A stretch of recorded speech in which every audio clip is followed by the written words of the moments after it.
Et si je vous disais qu'un simple ingrédient à moins d'1 euro, oublié au fond de votre placard, pouvait apaiser vos douleurs, améliorer votre sommeil et même vous redonner confiance en vous, ce n'est pas un miracle, c'est réel et personne ne vous en parle. Je suis un médecin à la retraite. Pendant plus de 40 ans, j'ai tenu des mains tremblantes dans des chambres d'hôpital, j'ai annoncé des diagnostics qui changent une vie. J'ai prescrit des traitements, soulagé des douleurs, et parfois, j'ai simplement écouté en silence ceux que la vieillesse bousculait sans prévenir. Aujourd'hui, je ne suis plus dans un cabinet médical. Je suis chez moi, dans une maison silencieuse du sud-ouest de la France, entourée de souvenirs d'ouvrages médicaux que je n'ouvre presque plus. Et pourtant, quelque chose en moi ne peut pas se taire, car il y a une vérité que peu de mes confrères osent n'en se dire à voix haute. Les solutions les plus efficaces ne viennent pas toujours des laboratoires. Et elles ne se trouvent pas forcément dans les pilules brillantes, les protocoles rigides ou les prescriptions électroniques. Parfois, elles sont là, à portée de main, invisibles, discrètes, banales au point qu'on les ignore. Un jour, une patiente m'a dit « Docteur, je vieillis et j'ai l'impression qu'on ne m'écoute plus, que tout devient douloureux, lent et qu'il faut juste l'accepter. » Elle avait 69 ans et cette phrase pourtant si simple m'a hanté. C'est précisément pour elle et pour tant d'autres comme elle que je prends aujourd'hui la parole ici. Car il existe dans vos placards un allié oublié, un produit que vous avez utilisé pour nettoyer votre évier ou désodoriser votre frigo, sans jamais imaginer qu'il pourrait soulager votre peau, apaiser vos douleurs ou restaurer votre confort de manière naturelle et douce. Le bicarbonate de soude. Oui, ce simple petit sachet blanc, vendu quelques centimes dans n'importe quelle pharmacie ou grande surface. Vous n'imaginez pas combien il a transformé la vie de certains de mes patients les plus âgés. Et pourtant, je ne l'ai jamais vu mis en avant dans les recommandations officielles, ni dans les médias. Pourquoi? Parce qu'il n'est pas rentable. Parce qu'il ne fait pas tourner les rouages de l'industrie pharmaceutique. Parce qu'il ne coûte presque rien. Et pourtant, il peut changer votre quotidien. Dans ce monde qui va trop vite, où l'on médicalise chaque émotion, chaque douleur, chaque faiblesse du corps vieillissant, je crois qu'il est temps de revenir à des gestes simples, à des remèdes de bon sens. Et si le vrai soin, le vrai réconfort, venait d'un peu d'eau tiède et de bicarbonate, plutôt que d'une ordonnance de plus? Je vous le dis comme un médecin, mais aussi comme un homme de 73 ans qui a vu son propre corps changer, ralentir, protester. Moi aussi, je me suis réveillé un jour avec la peau qui tiraille, les articulations qui grincent, l'estomac qui brûle sans raison apparente. Et c'est en redécouvrant le bicarbonate que j'ai retrouvé certains équilibres perdus. Ce que vous allez entendre dans cette vidéo n'est pas une recette miracle. C'est un partage d'expérience, de terrain, d'écoute. Car je sais ce que c'est de ne plus se sentir bien dans sa peau, de ne plus digérer comme avant, de ne plus oser retirer ses chaussures devant les autres à cause des odeurs, de se sentir diminué, invisible.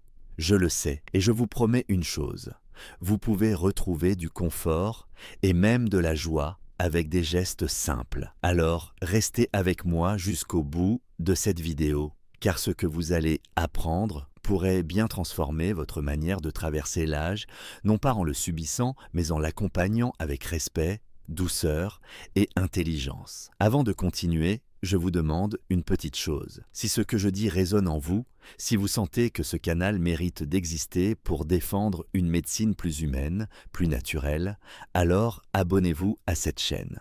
Cliquez sur la cloche, c'est un geste simple, mais qui me donnera l'élan pour continuer à vous transmettre ce que j'ai appris, sans filtre, sans détour, sans industrie, derrière moi. Et maintenant, je vous propose une petite question de réflexion. Vous pouvez répondre en commentaire. Selon vous, qu'est-ce qui compte le plus pour mieux vieillir? A. Avoir accès aux meilleurs médicaments et traitements. B. Apprendre à écouter son corps et revenir à des soins simples, naturels et accessibles. Dites-moi votre réponse en commentaire. A ou B, et dites-moi pourquoi. Je vous lirai avec attention. Car peut-être dans vos mots, je retrouverai un peu du cœur de cette médecine que je n'ai jamais cessé d'aimer. J'ai passé ma vie à observer le corps humain, à écouter ses plaintes silencieuses, à chercher des moyens de l'apaiser sans toujours l'agresser. Et s'il y a bien une chose que l'expérience m'a apprise, c'est ceci. Avec l'âge, le corps ne parle plus de la même manière. Il murmure, il résiste, il fatigue. Ce n'est plus le même corps qu'à 30 ou 40 ans. Il faut apprendre à l'écouter autrement. Et il faut aussi le traiter avec plus de délicatesse. C'est ce que j'aimerais vous transmettre aujourd'hui. Car je vois trop de personnes âgées se résigner. Elles pensent que les tiraillements de la peau, les brûlures digestives, les douleurs aux pieds font simplement partie du jeu. Elles mettent tout sur le compte du vieillissement, comme si tout inconfort était devenu inévitable. Mais ce n'est pas vrai. Vieillir ne signifie pas souffrir. Vieillir ne devrait jamais vouloir dire renoncer à son confort. Je vais vous parler de 3 choses très concrètes. 3 zones du corps qui, avec le temps, réclament une attention particulière. La peau, le système digestif et les pieds. Et vous verrez qu'un simple ingrédient, humble et oublié, peut apporter qu'un soulagement que beaucoup de produits sophistiqués n'ont jamais su offrir. Cet ingrédient, vous le connaissez déjà, le bicarbonate de soude. Commençons par la peau. Quand on prend de l'âge, la peau perd de sa souplesse, de son hydratation naturelle. Elle devient fine, fragile, irritable. Beaucoup de mes patientes, des femmes de 65, 70, 80 ans, me disaient « Docteur, j'ai l'impression que ma peau me brûle dès que je me couche. Elle me gratte. Surtout la nuit, je ne dors plus. » Et les crèmes, trop grasses, trop parfumées, souvent inefficaces. Alors je leur suggérais un bain, mais pas n'importe lequel. Un bain tiède, avec une demi-tasse de bicarbonate. Le résultat, dans la majorité des cas, était bluffant. Non seulement la peau devenait plus douce, mais les démangeaisons diminuaient nettement. Pourquoi? Parce que le bicarbonate, naturellement alcalin, rééquilibre le pH de la peau, réduit l'inflammation et calme les micro-irritations sans introduire de substances chimiques agressives. Ce geste simple, que beaucoup effectuent 2 à 3 fois par semaine, est devenu pour certaines un véritable rituel de soin. Un moment pour elles, loin du bruit, loin des ordonnances. Mais la peau n'est que le début. L'autre plainte que j'entends très souvent chez les plus de 60 ans, c'est celle-ci. Je ne digère plus comme avant, j'ai l'estomac lourd, je ressens des brûlures après le dîner, même après un repas léger. J'en parle en connaissance de cause, moi aussi, à mon âge, je me méfie des plats trop riches, du fromage le soir ou du pain blanc. Ce n'est pas une question de gourmandise, c'est une question de digestion. Le système digestif ralentit avec l'âge. Or, que fait le bicarbonate dans ce cas? Il agit là encore avec une incroyable douceur. Une demi-cuillère à café diluée dans un verre d'eau, bu lentement après un repas, peut aider à neutraliser l'acidité gastrique et apaiser les sensations de brûlure ou de lourdeur. Ce n'est pas un traitement médical, bien sûr, mais c'est un soutien naturel, ponctuel, non invasif. Et pour beaucoup de personnes âgées qui prennent déjà plusieurs médicaments par jour, cette simplicité représente un vrai soulagement. Je me souviens d'un patient, André, 74 ans, qui m'a un jour confié. « Docteur, depuis que je prends ce petit verre de bicarbonate de temps en temps, j'ai retrouvé le plaisir de manger sans la peur de passer la nuit pliée en 2. Cela peut sembler anodin, mais pour quelqu'un qui redoute le simple fait de dîner, c'est une libération. Enfin, il y a les pieds, trop souvent négligés, oubliés sous les chaussettes et les chaussures. Et pourtant, les pieds portent tout le poids d'une vie. J'ai vu des seniors qui n'osaient plus marcher parce que leurs pieds étaient douloureux, gonflés, fissurés. Certains n'en parlaient même pas. Par pudeur, par habitude, mais le mal était bien là. Je leur conseillais alors un geste simple, un bain de pièces tièdes, enrichi de 2 à 3 cuillères de bicarbonate. Ce bain, pratiqué 1 à 2 fois par semaine, offre une multitude de bienfaits. Il adoucit la peau, lutte contre les champignons, neutralise les mauvaises odeurs et surtout, il redonne une sensation de fraîcheur et de confort. Et au-delà du bien-être physique, il y a quelque chose de plus profond. Le fait de prendre soin de ses pieds, c'est une façon de se reconnecter à soi-même. C'est un acte de respect, une façon de dire à son corps « Tu comptes encore, je ne t'abandonne pas ». Et je vous assure, en tant que médecin, que ces petits rituels, un bain de peau, un verre d'eau tiède, un bain de pied, sont souvent plus puissants que n'importe quel traitement lourd. Pas parce qu'ils guérissent tout, mais parce qu'ils réconcilient le corps et l'esprit, parce qu'ils ramènent la douceur là où il y avait de la résignation. Vous voyez, vieillir n'est pas une tragédie, c'est un changement, un réajustement. Mais pour traverser cette étape avec dignité, il faut savoir revenir aux choses simples. Le bicarbonate de soude en est l'un des meilleurs exemples. Il ne promet pas la jeunesse éternelle, mais il offre un confort réel, accessible, apaisant. Alors si vous êtes comme moi, attaché à la douceur, au naturel, à l'écoute du corps, je vous invite à essayer. Commencez doucement. Écoutez ce que votre corps vous dit. Et surtout, ne croyez jamais que l'âge vous interdit de vous sentir bien. Au contraire, c'est peut-être le moment où l'on mérite le plus de se sentir bien. Je me souviens encore du regard de Madame Lucette, 81 ans, assise dans mon cabinet, les mains croisées sur son sac, les lèvres serrées. Elle n'était pas venue pour une douleur particulière. Elle n'avait pas de fièvre, pas de tension anormale, pas de fracture. Mais son malaise était bien réel. Elle me dit, presque en chuchotant, « Je n'ose plus sortir.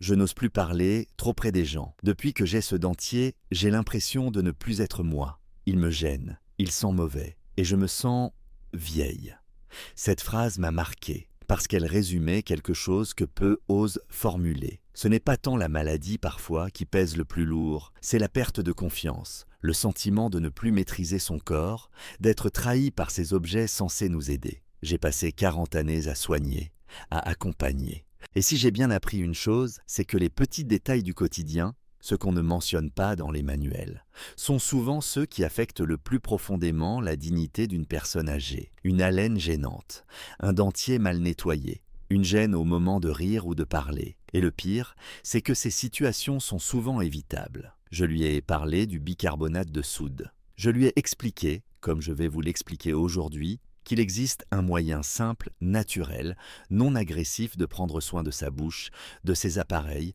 de ses prothèses dentaires. Ce n'est pas un produit miracle, non, mais c'est un rituel de soins qui change tout. Quand on porte un appareil dentaire, partiel ou complet, l'hygiène buccale devient plus exigeante. Il ne suffit plus de se brosser les dents. Il faut nettoyer les zones cachées, éliminer les résidus alimentaires, les bactéries, les odeurs. Or, beaucoup de solutions vendues en pharmacie sont chimiques, agressives, trop parfumées, pour les bouches fragiles, souvent marquées par la sécheresse ou des gencives sensibles. Elles provoquent des brûlures, des inconforts, des inflammations. Le bicarbonate, lui, est d'une douceur remarquable. Une simple cuillère à café diluée dans un verre d'eau tiède, dans lequel on laisse tremper son appareil quelques minutes, suffit à nettoyer, désinfecter, désodoriser. Il élimine les dépôts, neutralise les bactéries responsables des mauvaises odeurs, tout en respectant les matériaux des prothèses et la sensibilité de la muqueuse buccale. Mais ce geste,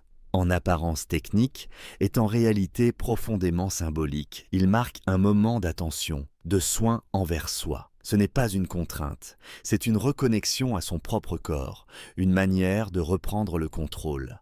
Et je vous le dis, cela se voit. Une personne qui se sent bien dans sa bouche, dans son sourire, marche différemment, parle avec plus de confiance, retrouve même parfois le goût de rire. Et puis il y a les autres petits troubles, discrets mais douloureux. Les aphthées, les lésions buccales, ces petites plaies qui surgissent sans prévenir et transforment chaque repas, chaque gorgée de thé en épreuve. Chez les seniors, ils sont souvent liés à la sécheresse buccale, au frottement des appareils ou simplement à la fatigue. J'en ai vu pleurer de douleur pour une ulcération de 3 mm, parce qu'à cet âge, la bouche est un territoire sensible. Là encore, je leur parlais du bicarbonate. Un bain de bouche composé d'un demi-verre d'eau tiède et d'une demi-cuillère de bicarbonate, utilisé 2 à 3 fois par jour, permet de réduire l'acidité, calmer l'inflammation, accélérer la cicatrisation. Il n'y a pas de colorant, pas d'alcool, pas de molécules abrasives. Juste un ingrédient simple, efficace, transmis de génération en génération. Je l'ai vu fonctionner bien plus souvent qu'on ne le croit. Mais au-delà de l'effet physique, il y a l'effet psychologique, le sentiment de pouvoir agir soi-même, de ne pas tout subir. Quand on a plus de 70 ans, qu'on dépend parfois des autres pour se déplacer ou se nourrir, retrouver une forme d'autonomie dans les gestes de soin est libérateur. Le simple fait de préparer soi-même son petit verre, de tremper ses prothèses, de rincer sa bouche, ce sont des rituels de dignité. Je me souviens d'un autre patient, Maurice, ancien libraire à Dijon, 76 ans. Il avait arrêté d'aller au café littéraire de son quartier. Je bafouille, me disait-il. J'ai l'impression que ma bouche ne m'appartient plus. Après quelques semaines à adopter ces gestes simples, bain de bouche au bicarbonate, trempage quotidien de son appareil, il y est retourné. Et il m'a écrit une carte que je garde toujours. Merci docteur, vous m'avez rendu ma voix. On ne mesure jamais à quel point une haleine fraîche, une bouche saine, un sourire assumé peuvent redonner confiance à une personne. Ce n'est pas de la coquetterie, c'est de la santé mentale, du lien social, de l'identité. Voilà pourquoi je vous parle aujourd'hui de tout cela. Pas pour vendre un produit, pas pour faire l'apologie du bicarbonate comme panacée, mais parce que dans une époque où tout est compliqué, numérisé, médicalisé à outrance, je crois qu'il est temps de redonner leur place à ces gestes anciens, simples, puissants. Prenez soin de votre bouche, pas seulement pour manger ou parler, mais parce que c'est là que commence la relation aux autres. C'est par la bouche que passent dans les mots, les sourires, les rires, les silences partagés. Ne laissez pas un appareil mal nettoyé, une douleur ignorée ou une gêne non dite vous voler tout cela. Je vous le dis en tant que médecin, mais aussi en tant qu'homme. Il n'est jamais trop tard pour reprendre soin de soi, pour réapprivoiser son corps, pour retrouver un peu de plaisir dans les gestes du quotidien. Et parfois, cela commence par quelque chose d'aussi banal qu'un peu de bicarbonate dans un verre d'eau tiède. Je me souviens d'un matin d'hiver dans mon cabinet où Monsieur René, 69 ans, est arrivé en boitant, le visage fermé. Il avait les traits tirés, la fatigue dans les yeux. Il me dit simplement « Je n'ai pas dormi. Cette douleur dans le pied, c'est comme si on me plantait des aiguilles brûlantes dans l'orteil. C'est revenu cette nuit sans prévenir. Je ne comprends plus mon corps, docteur. » J'ai su tout de suite qu'il s'agissait d'une crise de goutte, ce mal qui attaque sans prévenir, qui s'abat comme une punition sur une articulation, souvent le gros orteil, parfois la cheville, et qui vous cloue sur place. La goutte est l'une de ces douleurs qu'on ne peut pas vraiment décrire à quelqu'un qui ne l'a jamais vécue. Elle est brutale, cuisante, injuste. Et pour beaucoup de mes patients âgés, elle n'est pas seulement une douleur physique, c'est aussi une blessure morale, car elle frappe quand on croit avoir tout bien fait. Un dîner copieux, une soirée tranquille, un peu de vin, et voilà qu'au milieu de la nuit, le pied gonfle, brûle, devient inaccessible. Dans ces moments-là, bien sûr, le traitement médical reste indispensable. Je ne le remets pas en cause. Mais avec l'expérience, j'ai compris qu'on pouvait aussi offrir un répit, une alternative temporaire, un moyen naturel de calmer l'acidité interne du corps qui favorise l'inflammation. Et ce moyen, une fois encore, s'appelle le bicarbonate de soude. Ce que beaucoup ignorent, c'est que ce produit banal, que vous avez certainement dans votre cuisine, possède des propriétés alcalinisantes. Autrement dit, il aide à réduire l'acidité du sang. Et cette acidité, nous le savons, joue un rôle dans les crises de goutte, en favorisant la formation de cristaux d'acide urique dans les articulations. En diluant une demi-cuillère de bicarbonate dans un verre d'eau et en le buvant lentement, certains de mes patients ont réussi à atténuer l'intensité des crises ou à les faire reculer dès les premiers signes. Ce n'est pas un traitement de fond, ce n'est pas une solution miracle, mais c'est un outil de plus dans la boîte à soins du quotidien. Et pour beaucoup de seniors, ce type de solution est précieux. Parce que quand on prend plusieurs médicaments, qu'on souffre d'hypertension ou d'insuffisance rénale, chaque nouveau comprimé devient une source d'angoisse. Tandis qu'un simple verre d'eau tiède préparé chez soi, à la maison, redonne une sensation de maîtrise, de calme, de réappropriation du corps. René m'a dit plus tard que ce petit geste, pris dès les premiers picotements, lui avait permis de traverser plusieurs mois sans crise majeure. Pas parce qu'il avait guéri la goutte, mais parce qu'il avait appris à dialoguer avec son corps, à l'écouter avant qu'il ne crie. Et cette idée d'écoute, de prévention, m'amène à un autre sujet,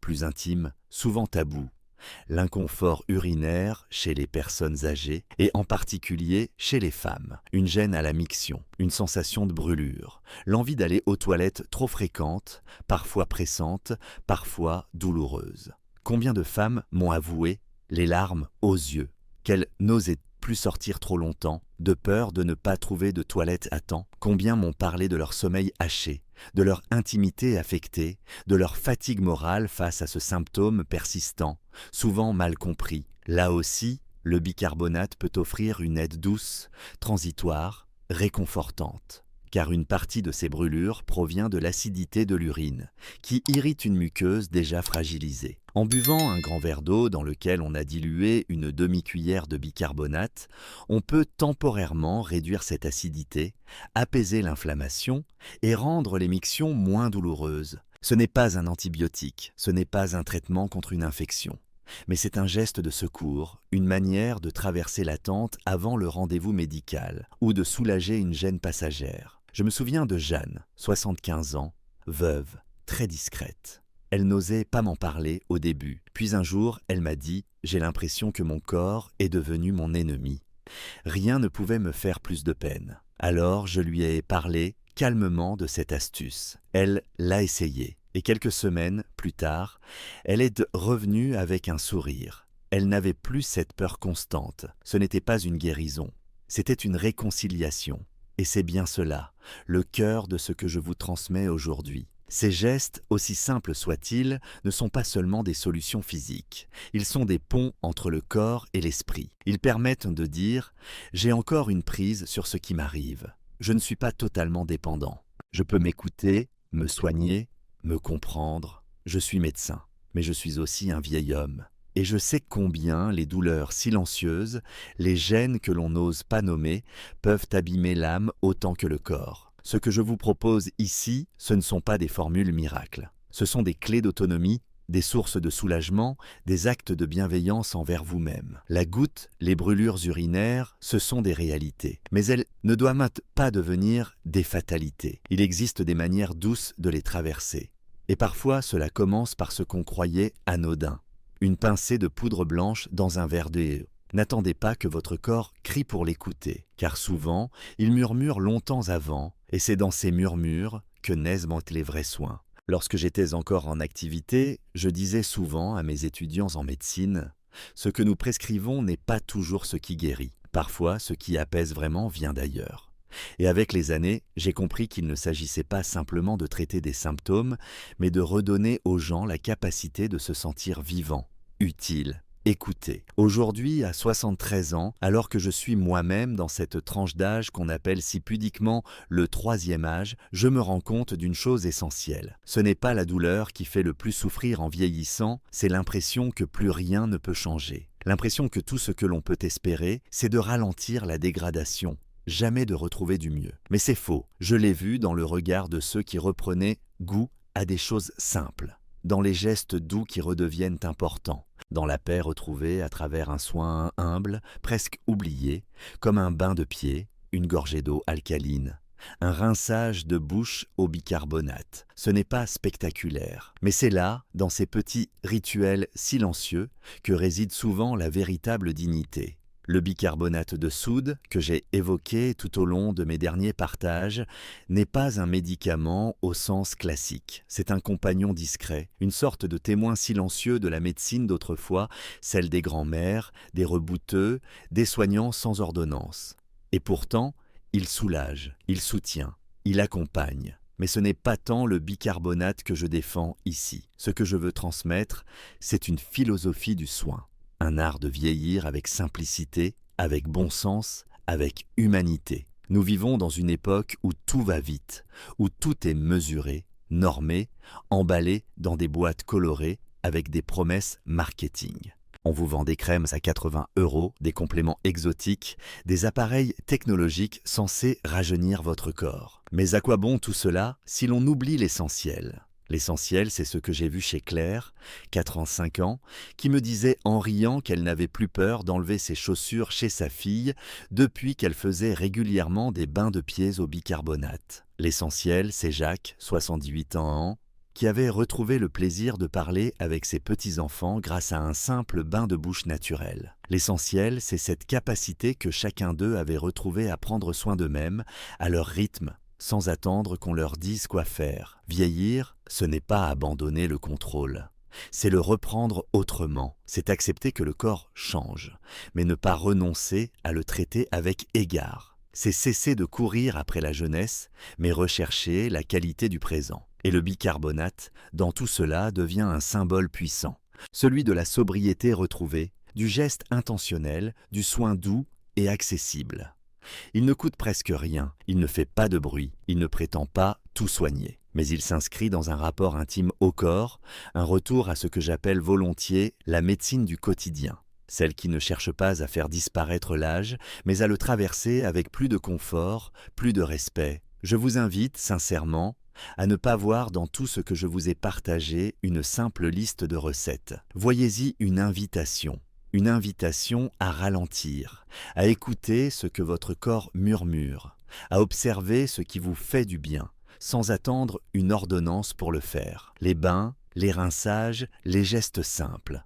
Ce sont des actes d'amour envers soi-même, des petits engagements silencieux qui disent « je mérite encore du soin, je mérite encore du confort ». Je le répète, il ne s'agit pas de rejeter la médecine moderne.